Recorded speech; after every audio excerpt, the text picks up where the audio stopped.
What are you doing to help your customers think about what's coming in 6 months? Right. How are you helping them think about the shifts that they should be working on? How are you bringing to them something of value that they really care about? And now it's even worse that you got sales on one side going, where's our MQLs? And you got marketing on the other side going, all the MQLs we send you, you guys don't close. Pull yourself back and really think about, why should your customers or your prospects, why would they want to talk to you? Welcome back to The Ultimate Guide to Partnering. I'm Vince Menzione, your host, and my mission is to empower each leader and organization to achieve their greatest results through successful partnering. We're coming to you live from our new studios in Boca Raton, Florida, in collaboration with MediaZone. And I'm so excited to bring to you not a partner leader necessarily, although he works with partner leaders, but a sales leader on a quest to empower each of us, as we are all sellers, and his tools and capabilities around modern selling.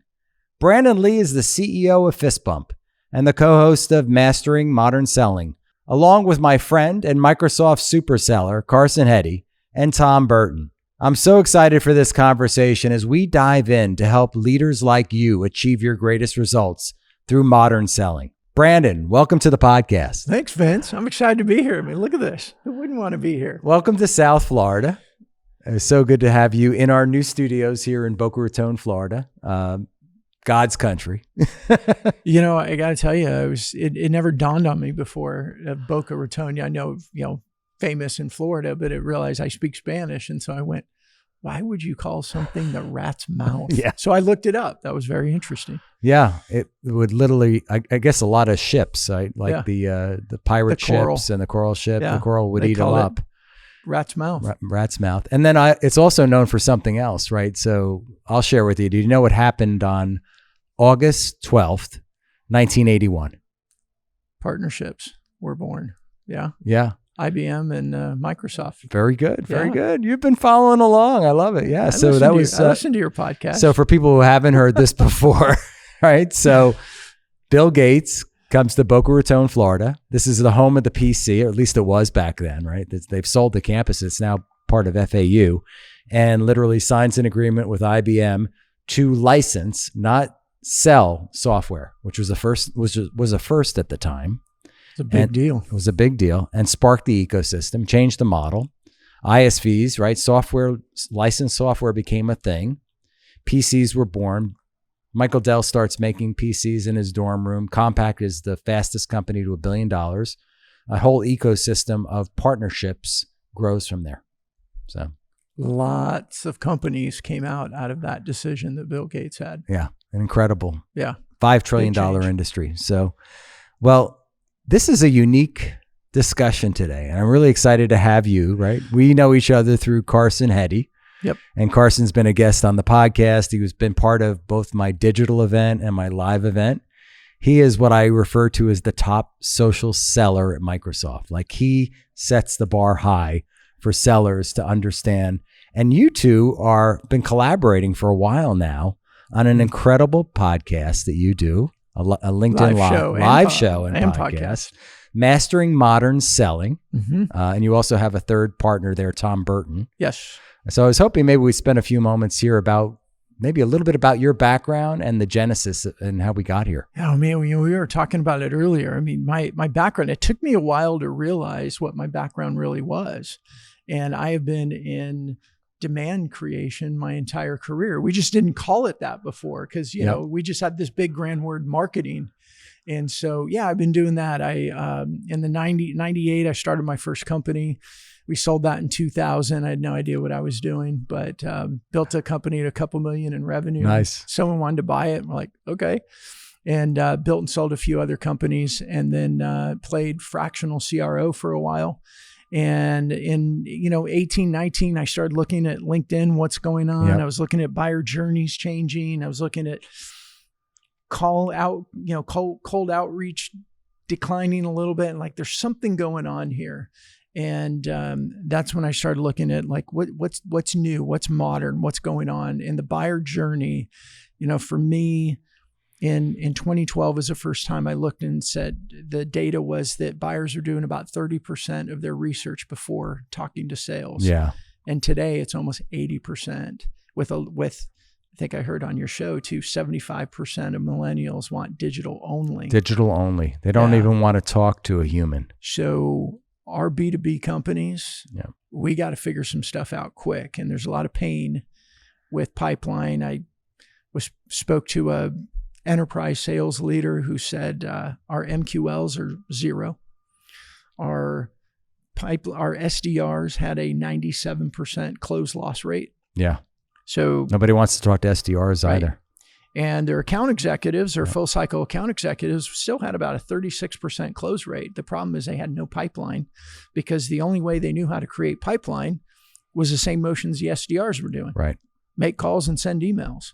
So companies there's a lot going on. Yeah. And one of the main reasons why we want to have this discussion today is I find that all of the tech companies, all the partners out there that I work with, and then you've been working with some of these as well, they really don't do a great job on social selling, right? They don't get it. They don't even do a good job on marketing, in fact, their own products and offerings. And so with this modern marketing, this modern selling approach, I thought we would dive in a little bit here today. Let's do it. I want to talk a little bit more about LinkedIn. You and I were having a discussion earlier about LinkedIn and this evolution that we've all seen. Originally, it was just a place to put your resume.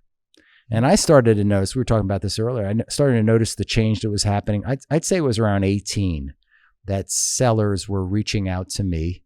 I was the chief partner officer of a $1 billion ISV, and they were either reaching out to me because they were looking for their next job, or they were maybe trying to sell me their product and they wanted to get exclusive access to me that they couldn't get through an email. And that was the beginning of the genesis. And then fast forward to COVID.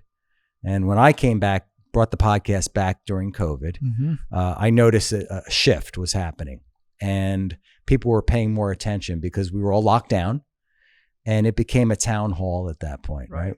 Would you agree? And then I think we've seen the tectonic shifts even more so since then. This evolution is happening even more rapidly. Satya Nadella says 7 years of transformation in 7 months. And so that acceleration just happened through COVID, and our lives have never really quite been the same since then. Would you agree? Yeah. And you and I were talking, there are a lot of things I'd love to respond to there. So let me see if I can do this one at a time. But, we were talking before we recorded and in 2020, and I think it was about May of 2020, I had a CMO come on my show. This was before Carson and Tom and I had Mastering Modern Selling. I had a show called Digital Influence. And I was just trying to figure out how are we building our influence, our relationships, our network through these digital channels. And I had a CMO of a company come on, and I can't remember the exact topic, but it was like LinkedIn's getting personal. And she came on and I said, so you wrote a post the other day that LinkedIn is becoming personal. What do you mean by that? She goes, personal content is like kicking butt on LinkedIn right now. Yeah. And I said, well, let's talk about it. And what we've seen is this transformation, and COVID accelerated for sure.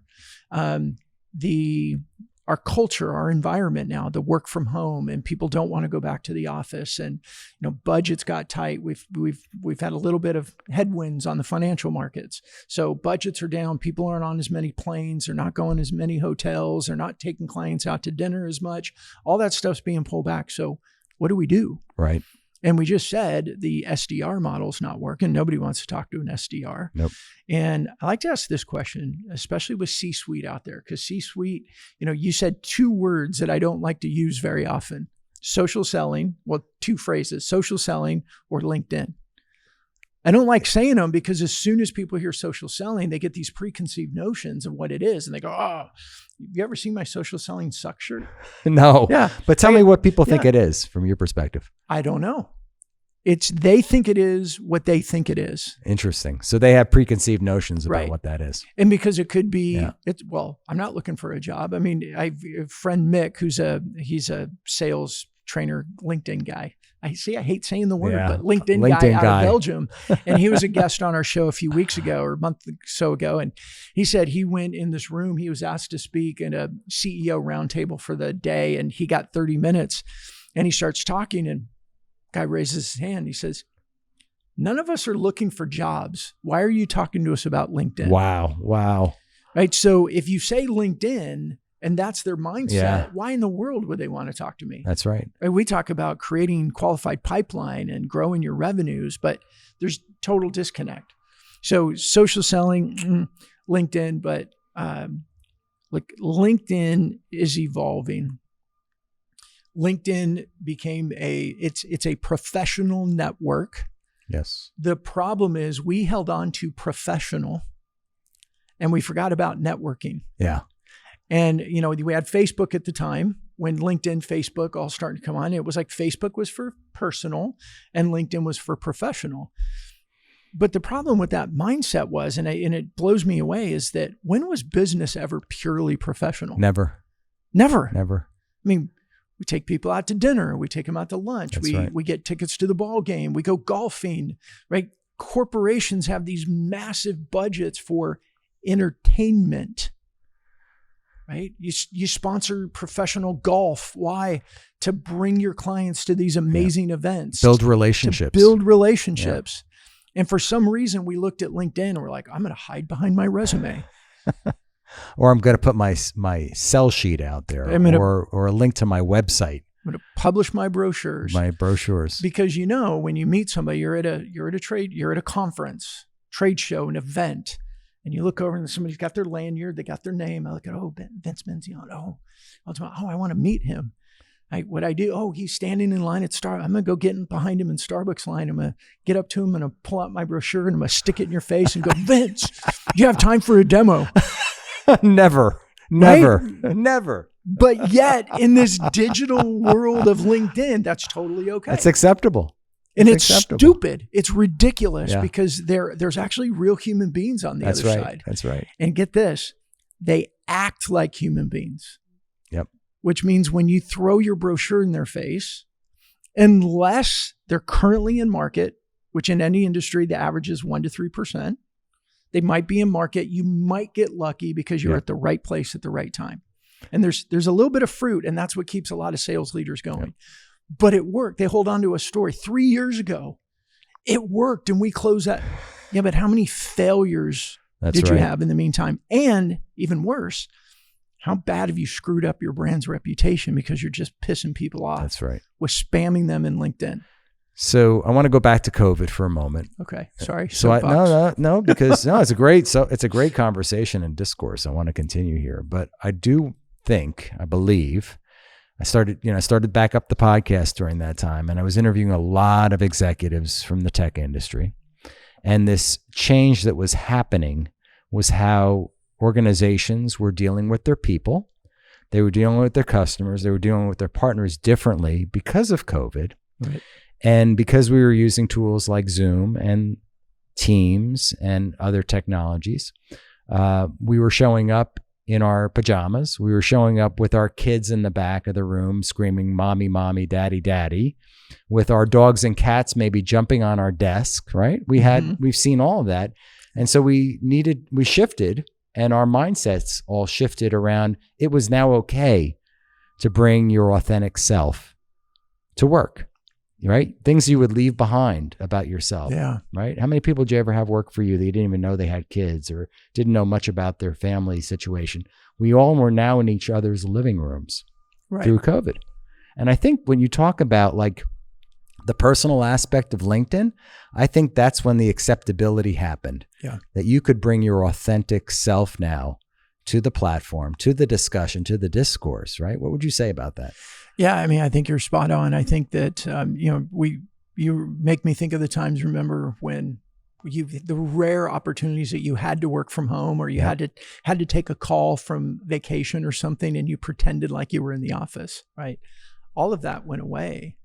And I do believe that one of the accelerators with COVID was so many people were isolated and they didn't want to go throw all their social stuff on Facebook or Instagram. Right. And they missed their friends from the office, their colleagues, their relationships from the office.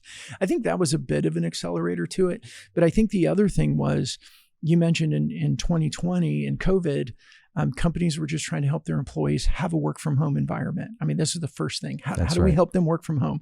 Let's get them set up on Teams or Zoom or something so they could we could see people when we talk. They can see their customers when they talk.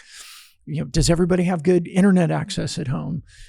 Do they have a good chair? Like, we don't want them sitting at the kitchen nice computer counter with a great camera, audio, all of those things, right? All of that was the first 12 months of COVID, I believe. And let's just use either easy numbers, 12 months. And then we started looking at what else. But in my opinion, the sales portion of it, the virtual selling portion of it, got kicked to the back because all these other things were important. And the belief was, when we go back to normal, just wait till we get back on the plane. It's like, okay, everything's down. So 2020, we didn't see revenue numbers drop too bad because we were living off pipeline from 2019. It was in the end of 21 that people started going, wait a minute, what's going on? What's going on here? And then you get into 22 and there was still some bit of hope. When we go back to normal, it's going to all be okay. But a lot of people, they didn't want to go to shows. And their companies were dealing with some financial challenges from COVID. That's right. The economic headwinds that we all saw. And so their budgets weren't there. And I mean, I had a client of ours, and this was probably 18 months ago. He was saying, I can't get clients to meet with me in person because they're not working at the office and they don't want to get up in the morning and get ready and go to the office to have a meeting with me there. So where it used to be, I'd fly in town and be like, I got an entertainment account. Let's go have dinner. We want to go to a game. You want to do this? And people would come. They're like, no, thanks. What struck me about what you just said is pre-COVID, I had relationships I had built up as a seller. And if I was fortunate enough to still be in the same organization, I had relationships with my colleagues, my partners, and my customers. And to your point, like that sales cycle, maybe we got to a certain point where, okay, we're not going back in the office. Now what do I do? Right. And you talk about something I want to tie in here, right? You talk about LinkedIn as this always on super conference, right? This 24/7 by 365 day a year. Except this year, 366 with leap year, this super conference. So, what would you say about that, and how people are utilizing this super conference? Yeah. Well, the challenge is most people aren't using it in that way. Yeah. Right. And that's why I like to say it, because so sort of like my t-shirt that I had that said social selling sucks. I wanted to jolt people into thinking, wait a minute, what do you mean? Like, aren't you a LinkedIn type guy? I'm like, it depends on what you mean. Yeah. I mean, that was a whole thing with social selling sucks. So I just want to pause people, say, what does this mean? So the 24/7 365 is, how do you act? What do you do? What is your goal when you go to a conference? And if you look at it from the corporate strategy side, we do a lot. Yeah. We bring a lot of people. Are you bringing your team to LinkedIn? Yeah. Are you bringing them to this conference? Most companies aren't. No. Right. If you're going to, they go, this is your biggest trade show of the year, your biggest conference of the year. Do you do a sponsorship? How big is your booth? What type of footprint? I get budget, but so you go to sponsor. Why? Well, we get to then do a breakout session, right? We get to put our CEO on stage during a breakout session and talk about this topic that we're experts in. Why do you do that?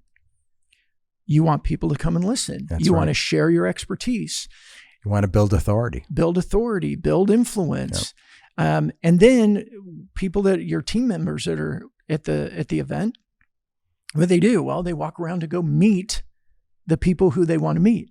They want to go meet their customers. What do they want to do? They want to network. They want to build relationships. Yeah. And just like I was saying with that silly story about you in the Starbucks line, and I throw my brochure in your face. It's so true, though. We don't do that. We don't even do that in our booths, right? Somebody walks in our booth. We don't shove our brochure right in their face. We go, how can I help you? What are you looking for? Thank you for coming to our booth. We do something other than shove the brochure in their face. But yet in LinkedIn, so many companies bought this crap. Automation in order to do what? I think even the words tell you it's wrong. I'm going to blast my audience. Blast them. we can go on. So I want to let's talk about this, right? So many people are not getting it right. This is what you're alluding to. Let's talk about that. Yeah. So if I can, start thinking about your biggest conference, right? And how you act corporately, how you act individually. What is your goal? You go to work a room, you go to network. Okay, let's take that. And now let's look through that lens at LinkedIn. If you want to sponsor something in order to have a breakout session, well, you can go live on LinkedIn. You can create a live weekly show, and you can bring on your customers as guests. You could bring on your prospects as guests. You can bring in your team members that are experts in certain areas and talk about the things that you're doing, talk about case study. You can talk about anything you want, but you create it as a live weekly show and a podcast, because don't waste your effort. If you're going to record something, then reuse it in other areas. So you can go live on LinkedIn, and you can take the video, and with tools like Restream, which is one that we use. We're going live on YouTube, and we go live on Facebook just because we throw it, and we go live on X. Nice. But LinkedIn and YouTube are our primary categories. And then we take the audio file and we edit it and we publish it to our podcast. So when you're thinking about, I want to go to this conference, and a lot of companies right now are talking about their big conferences, and we've got a partner of ours that they're booth manufacturing, and they're saying our customers are coming to us and they're shrinking their booth size because they're shrinking the square footage of their booth because they've got shrunken budgets. Interesting. Right? So we know, and a lot of them are saying we have to go because we can't no-show. We've been going for 20 years. We have to go, but we don't have confidence in the ROI. So we're going to shrink our budgets for it. We're going to be there, but we don't. Okay. So how are we looking at LinkedIn in the same way? Right? So many companies have looked at LinkedIn kind of like that show. Well, we got to be there. So, all right, everybody, here's a half-day seminar on how to update your profile. And maybe somebody comes in and updates your profile, and then we pat ourselves on the back and we go, we have great profiles. And it's the field of dreams mindset, right? If we build it, they will come. Right. But your profile and just posting brochure type of content doesn't make POs magically fly out of the sky and fall in your pocket. So if we just keep extending this analogy of looking at LinkedIn through that lens, we bring our whole team there. We train our team how to have talk tracks and conversations with customers.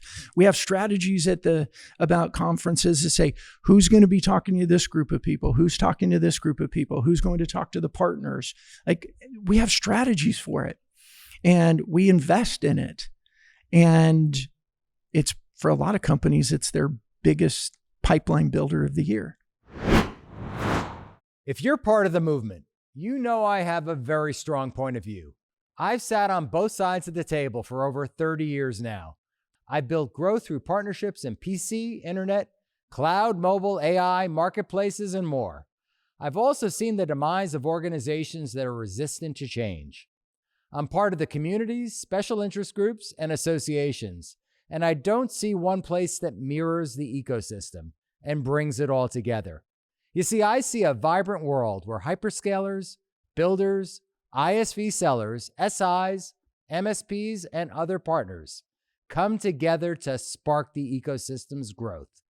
I've talked to many of you, and what I continually hear is it's noisy, I don't know whom to listen to, and where to go. There's a massive opportunity, but I'm not sure how to get there. Well, you've been heard. We're getting ready to open the doors early to pilot this new experience. We want this to be your place, with your feedback and participation. If you're a builder, an innovator, or a leader, visit our website.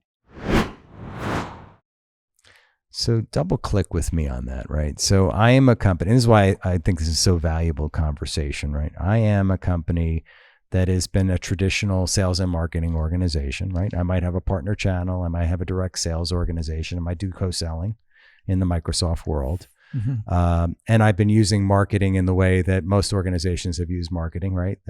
Maybe some digital, maybe some ClickFunnels, maybe some of that, but also, but not using LinkedIn in the right ways. Yeah.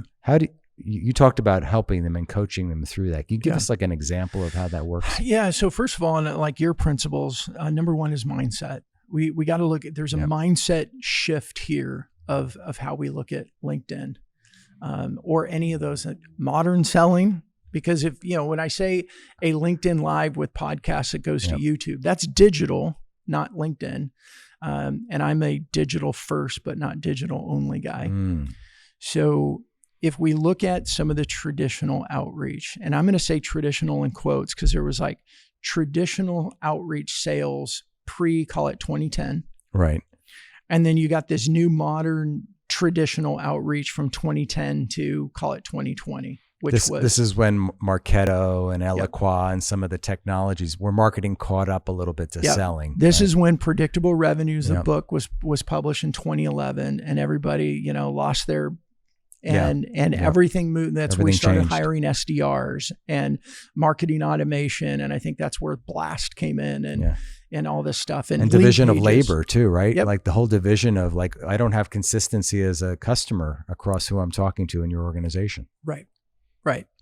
So when that happened, a lot of the lead gen moved into marketing, and sales, quite honestly, just got pushed to the side when it came to digital, and was just keep doing what you're doing. Yeah. Close the deals. Yeah. Close the deals. Yeah. Go do your own outreach, get on planes, go do your own thing. But marketing got all the focus. That's right. And we created, quite honestly, culturally, we created some really crappy stuff. It worked for a while, and that's why it was good. But we saturated inboxes with email. We saturated the voicemail. And so that, this happened because then technology started creating to support people, all of us, like we all have spam folders now. Yeah. I mean, when asking anybody out there, when was the last time you checked your spam folder? Because there might be something important in there. I never check my junk folder. Right. Unless somebody calls me up or sends me a note or a DM and says, check your folder, because that's where I think it wound up. Right. So when all of that started happening, marketing got more of this power and control, but we really hurt our buyer-seller relationship. And this is why, like Larry Levine, a good friend of mine, was selling from the heart. Yep. He comes out and just says, selling has no trust in it. Sales has an all-time low of trust. Well, it's because we created email automation. We've created phone calling automation, right? I remember, I'm not going to say the company name. It's a big one. Everybody knows, but I love their research. But whenever I go and I download, now it's all ungated now. I don't have to put in my name or email or any, I don't have to put in my name and email. No, I do. I have to put in my email, but it's just my email, no phone numbers, no anything else. I download their research, and then I look at my phone, and within a minute, my phone rings. Yeah. And I always tell them, look, I am not going to be a client. I am not a buyer for what you do. I love your research. You want to just notate that in there so you guys don't call me every 6 weeks. Do not call. When I download your research. Yeah. But that's what we did. And it made buyers even more hesitant when the poor sellers were making calls or sending their own emails, because the brand saturated their emails. And then we had at the same time the startup world, right? MarTech 500 or MarTech 750 in 2012. It's now the MarTech. They capped it at 5,000. I think it's over. I think it's 8,000 or 10,000. 11,063 at the end of 23. But they just stopped at 5,000. They said, screw it. We're not going to change the name anymore. Scott Brinker. Yes. HubSpot. But over 11,000 companies. And what they're all doing? Landing pages, mass email, going out and buying cold databases and emailing people, calling people, putting the SDRs on the phone, calling. What did we do? Buyers just said, enough. Yeah. I'm done. And this is where the mindset around a conference, and this is where we got to take a look at creating demand versus capturing demand. So you have those 11,000 companies out there and all the other ones, and they're calling in, they're sending in emails, they're hammering away. They're all fighting in this red ocean of trying to capture existing demand. And in any market, the data will say in a TAM, at any given time, 1% to 3% are currently in market. Interesting. So all that is going into 1 to 3%. Yeah. You're beating the crap out of each other, your competitor. Everybody's fighting. And then we got buyer intent software out there. Well, now we know, like Vince may have done a Google search for this, and now you got 50 companies that are all calling you and sending you your emails because your buyer intent score somewhere kicked up. And now what are you going to do? You're not going to respond. Not at all. And you talked about something that doesn't exist in the room anymore, and that's trust. Exactly. And I talk about the principles of partnership and saying that you have to have mutual trust in a partnership in order to have that's the oxygen in the room. Right. It's also the same oxygen involved in the selling process. If you don't have trust, you don't have a sale. Exactly. Now here's the question I love. So C-suite sales leaders that are out there, here's the question. When was the last time that you answered a call from an unknown number? I blocked them all. When was the last time you opened an email from somebody you didn't know who it was from? I'll sometimes, if it gets in through my spam filter, I might look at it and then it's file junk, right? Or block. So the follow-up question is, if you're answering I don't and I don't, or a version of I don't, It's maybe I don't. kind of sort of, Yeah. and all the companies are doing these motions, would you actually buy from your own company based on the way your company sells? No, Would your company get your attention? not at all. We wouldn't. And yet this is our go-to-market. And our strategy has been post-COVID, we'll wait till it goes back to normal. And we ain't going back to normal. No. Right? We didn't and we're not. Make more phone calls. Send more emails. And now it's even worse that you got sales on one side going, where's our MQLs? And you got marketing on the other side going, all the MQLs we send you, you guys don't close. And so there's this great division there. And all the companies are fighting for the 1 to 3%. And we're sitting back going, if we create demand, we stand out and we're in a blue ocean. And you and I were talking before, and without names, but last fall we had a customer, 400% of their qualified pipeline goal. And within 4 months, they were at 120% of their annual revenue goal. We just had to change the mindset. We had to shift. Like this is my job right here. My job is to get people that are looking like this and go, just look at this a little bit differently. And that's why I come back to, look at it as, what do you do at a conference? How do you strategize a conference? And guess what? LinkedIn is a lot like your conference. Yeah. These digital platforms overall are a lot like a conference. Your entire industry's there, some way, shape, or form. They're on LinkedIn. They're on YouTube. Like they're listening to podcasts. That's right. They're there. They're consuming from various forms, right? Right. Like 12% of people are listening to podcasts, 30% are on LinkedIn. So they're on various platforms, but it all aggregates together to build your authority. Right. They're there. The question is, are you showing up there? Yeah. Or is your competition showing up there? But we're at a time right now. All this has been coming to a head. 2024, big year. This is the year that a millennial person becomes the buyer at 70% of the positions. Yep. Right? And millennials buy differently. They do. They behave differently. They're on social. They're social. Scrolling. They're looking at TikTok reels and Instagram reels. They're watching all that content. You talked about mindset, and that brings me back to this set of principles. I talk about both the set of principles around partnering, and I talk about the dysfunctions of partnering. And I think you had mentioned that you have a set of false beliefs. The fallacies. The fallacies. The CEO fallacies. Well, and I talk about mindset really being a C-suite conversation, right? You got to get the mindset right at the C-suite and then up and down the organization. So can you talk about those fallacies? Yeah. So number one, we touched on it earlier, is they think of LinkedIn as a place for your resume. It's where I go when I look for a job. So that's one of the biggest fallacies. Right. We need to get it out. The other piece is that anything social media is self-promotion. And it's not, it's brand promotion. Yeah. Yeah. We go back to the conference. When your company sponsors so that you can be on stage for something, are you up there to promote you? No. You use your CEO status to share the brand message to the industry. That's right. It's brand promotion, but it comes through your person. That's right. Because of the role, the leadership role that you play in your company. So that big that's fallacy. Position of authority. Position of authority. Right. So that fallacy is, LinkedIn, social media, anything. You're like, there's this pushback. And I get it, because early social media was very self-promoting. I mean, we didn't know the word influencer until social media came about. And a lot of influencers are very self-promoting, but that's their job structure. Yeah. That's their business structure. I'm so excited to continue our partnership with AG1. Many of you know I've made taking a green drink supplement part of my health ritual for over 21 years now, and it has made all the difference to my health and well-being. About 6 years ago, Athletic Greens and now their product AG1 became my go-to supplement. AG1 is the first thing I take every morning to power my day. It covers all of my nutritional bases, supports my gut health, gives a boost to my immunity and energy levels.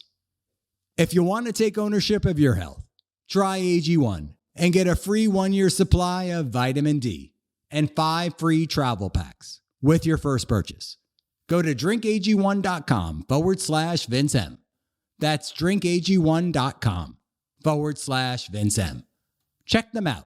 I think it's acceptable to be self-promoting in the context of it helping the organization as well, as long as it's aligned to the brand and to the strategy. And that's brand promotion that comes through you. It's a slightly different mindset. Right. But I believe there's the fallacy of social media gets thrown into the bucket of the person that's a talking head on their phone doing 10 videos a day, and they're making their money through affiliate deal, opportunities. Yep, agreed. Right? Or the bikini clad women on Instagram and where they're making their money, or, all that stuff. It's very self-promote, look at me. That's right. And a lot of C-suites are like, that's not the way I got here.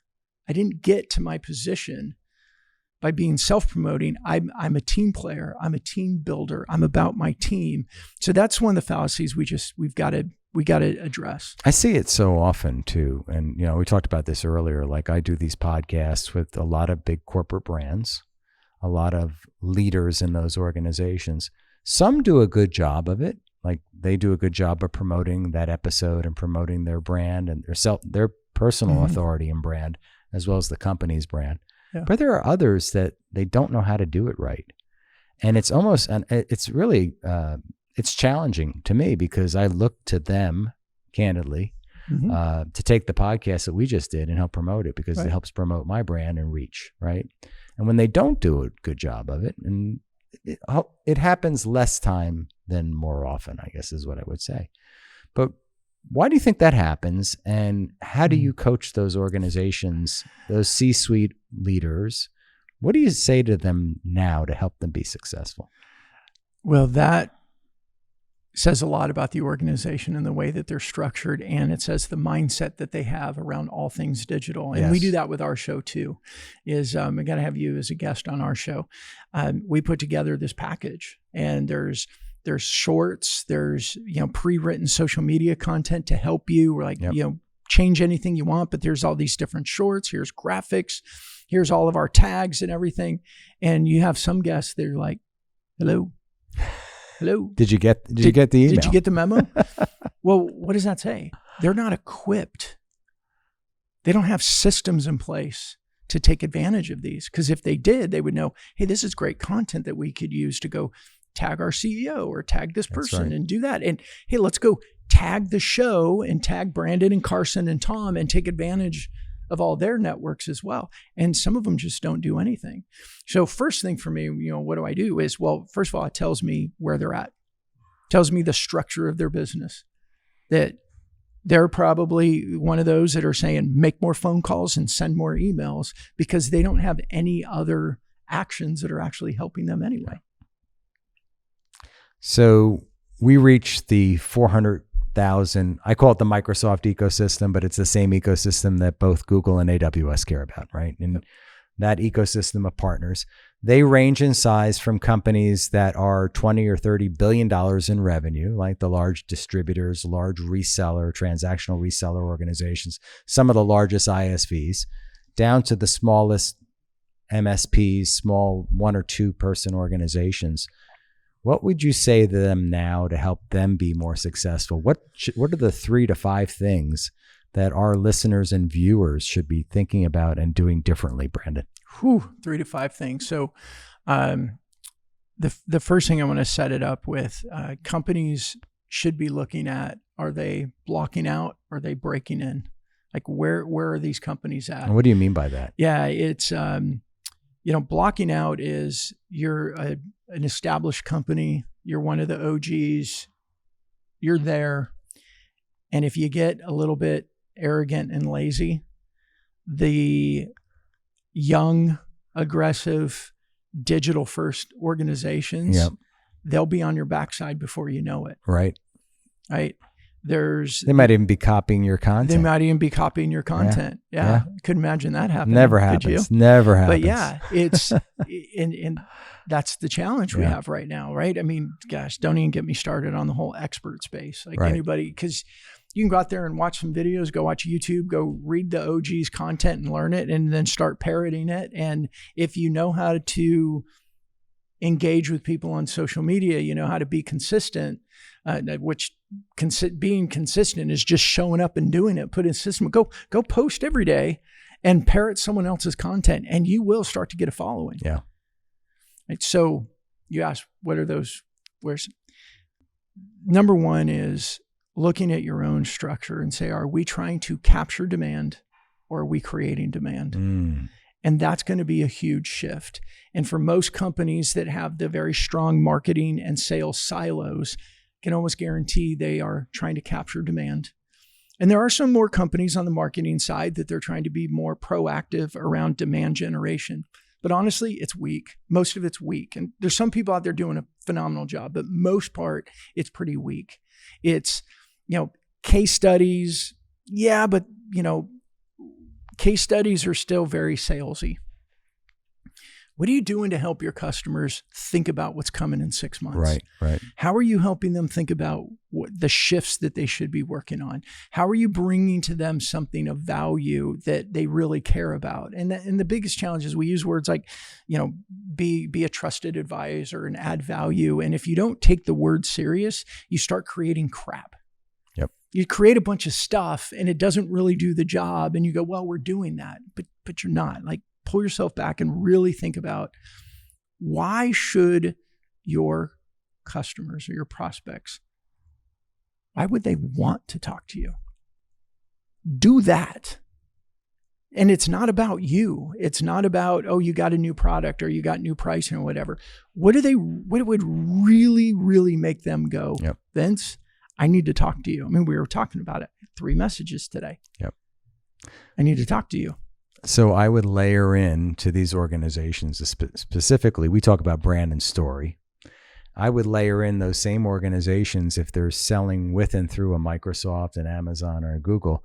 They need to be known they need to be a shiny quarter in a bucket full of shiny quarters. Again, that red ocean we talk about. And how do I stand out? Why should I, as a Microsoft seller, like a Carson Heddy, want to work with, pay attention to me? Yep. Right. Well, and that's, so if your customer is a Microsoft seller, well, let's focus everything on them. Yep. Why would they, which we know the Microsoft sellers, what do they get all the time? They get partners going, you got any leads? Yeah. You got any leads? And thousands of emails and calls a week. Like, can I work with you? Can we do a deal together? Can you bring me into your accounts? And how's that messaging working out for you? It's not working out. Right. So do something different. What does that Microsoft seller need? What can you bring to them to make them want to talk with you? Exactly. So maybe let's make this practical. Your CEO is very prolific with content. Your organization has a show and you get to invite those Microsoft sellers to come on your show as a guest and talk about the cool stuff that they're doing. Yep. Now, would they want to come on your show? Like, you sit back and look at this company and go, okay, their CEO's they create a lot of content. This is interesting. The team all across different departments, they're active on LinkedIn, they're commenting, they're posting content. Overall, we built this brand of an organization that they're active and they're there. Maybe they're doing something very innovative and unique on, let's say, AI as an example, right?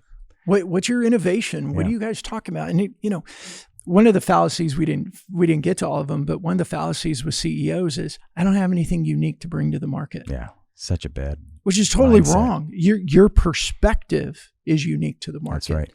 And here's the other thing with that is for C-suite, you want to help all areas of your business get active with content. It doesn't have to be LinkedIn, but digital first, because your employees are watching you. Do they see you? Are you there? Yeah. In an internal memo, it doesn't matter. No one cares. No. But are they seeing you out in public? Go back to the trade show, go back to the conference. Sales is always going, okay, I got these important meetings, Mr. and Miss CEO. Can you join me? Why do they do that? Because your person, your title, your presence matters. Yep. So at the leadership level, I need to up-level my game. Yes. I need to have my brand and story right. I need to Yes. tell my unique point of view, is the way I would say it, maybe. Mhm. Perspective, point of view, authority. Yes. And then my team needs to come alongside me. Yes. And this is where the amplification happens, right? Yeah. And so many times all I see is a marketing person repost a link to an event or whatever it might be with no point of view, no authority, maybe no following, by the way. They're just hired hands to go do that job, but they haven't built their own authority, their own networks within LinkedIn. Right. Yeah. So you get, I'll get, oh yeah, CEOs say, oh yeah, our marketing team, they take care of it. They're crushing it. Yeah. They're crushing The it on marketing LinkedIn. team does a great job. Yep. And so we'll go look and go, okay, well, here's your post. And you had, pick a number. You had 30 likes and 1 comment. So we go look at the likes, and 22 of them were your team members. Yeah. They're just amplifying it themselves. Right. There's no value in it. Yeah. It's like you threw an event and no one showed up except your team members. And you're like, we got all these people here. We got a lot of leads. We got a lot of people here. Right. So yeah, as you were saying, leader led for sure.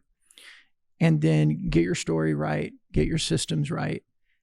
When the leader starts taking something like LinkedIn serious, it actually demonstrates to the rest of the company that this is important. And then you equip them. There's some coaching, there's some training, there's some guardrails that need to be put in place, but it's got to be part of that culture. It comes back to that mindset. And we got to get out of how much time does this take? Because it's not about how much time does this take. It's about how valuable can we make this. How much time does it take? Depends on what you want to accomplish. Yeah. Let me ask this question. How much time does it take to make cold calls? A lot of time. Right. A lot of time. Is the juice worth the squeeze? Not at all. Right. Not at all. So let's stop looking at LinkedIn like how much time does it going to take, and let's go, is there fruit from the activities that we're doing? Because if I could have somebody that used LinkedIn for 8 hours a day and there was fruit and lots of it, I'd be okay with them not making cold calls anymore. Yeah.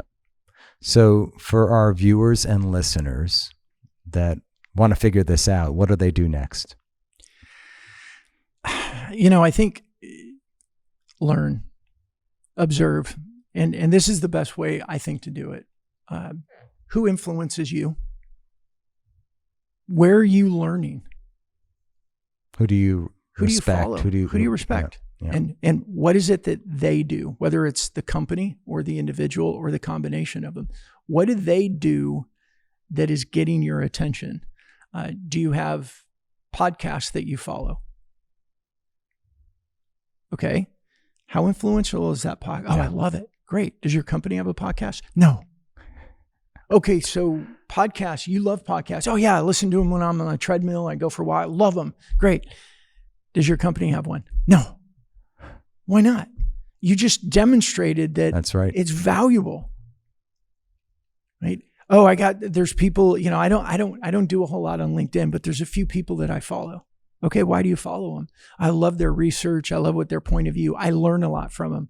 Great. Are there people out there that would want to learn from you? We are a customer. Well, great. Are you out there on LinkedIn so they can learn from you? No, but we have an email newsletter. Great. And our open rates are good. Are you sure? Because open rates and we will talk about the cookie dying later, but your open rates don't necessarily mean a human actually looked at it. It means their software looked at what your software sent them. So what are the click rates? Yeah. What are those trends? So I would say, first of all, is take that step back and say, who is influencing you? Ask your team, where are you learning? And if I need some coaching, who do I call? Well, we would love to talk to anybody. Okay. You know what? I'm not that self-promoting, although I should be, but what should they do? Yeah. Look, it's getfistbumps.com and Brandon Lee on LinkedIn. I'd love to help you, if we can help you, I'd love to. Here's the key thing. Are you spending time, money, and effort and frustration with your team trying to fight the red ocean of the 1% to 3%? Or are you able to actually create demand? And I don't say this very often, and forgive me for being a little braggy right now, but I had 3 messages today from people that said, one of them was I think it was from my post today. She said, I need to know more about what you do. When can we talk? Nice. Senior VP of a company. Another one was, so-and-so talks very highly of you, has tagged you in a couple of posts that they've read share. Can we talk? And the other one was, okay, I think I'm ready. We need to talk. Yep. You're moving in down the funnel, in the funnel and down the funnel. Well, I like to say we're moving. We haven't even talked about the matrix. Let's move them in the matrix. Brandon, you have been an amazing guest. Thanks so enjoyed having you here in our beautiful studio. Look at this view here we have. Isn't this incredible? Look at that. Beautiful South Florida, Boca Raton, the Boca Raton moment, as I refer to it. I had somebody at Microsoft say, I don't want to hear Boca Raton moment anymore because I've heard it so many times. Well, they got it again. You were very generous to fly down today from Atlanta thanks for to be with our viewers and listeners here on The Ultimate Guide to Partnering. This was such a great set of nuggets to help organizations, partner organizations that really need help here. A lot of organizations I work with, a lot of organizations that I know and admire still don't get this right. So this has been such a great and valuable conversation for us. I hope it helps. Thank you, sir. My pleasure. Thanks for having me. And thanks for letting me come down to Florida for the day. Yeah. Be a part of this. We'll have to get you down here more often. And you have my fist bump mug over there and everything. I need a sip, actually. We've been talking for a while. Yeah, for everybody, we had about a 2-hour delay, so we've been talking for 2 hours before we recorded. We've been for a while here. So I want to thank you. I want to thank each of you, our valuable friends, listeners, for joining The Ultimate Guide to Partnering.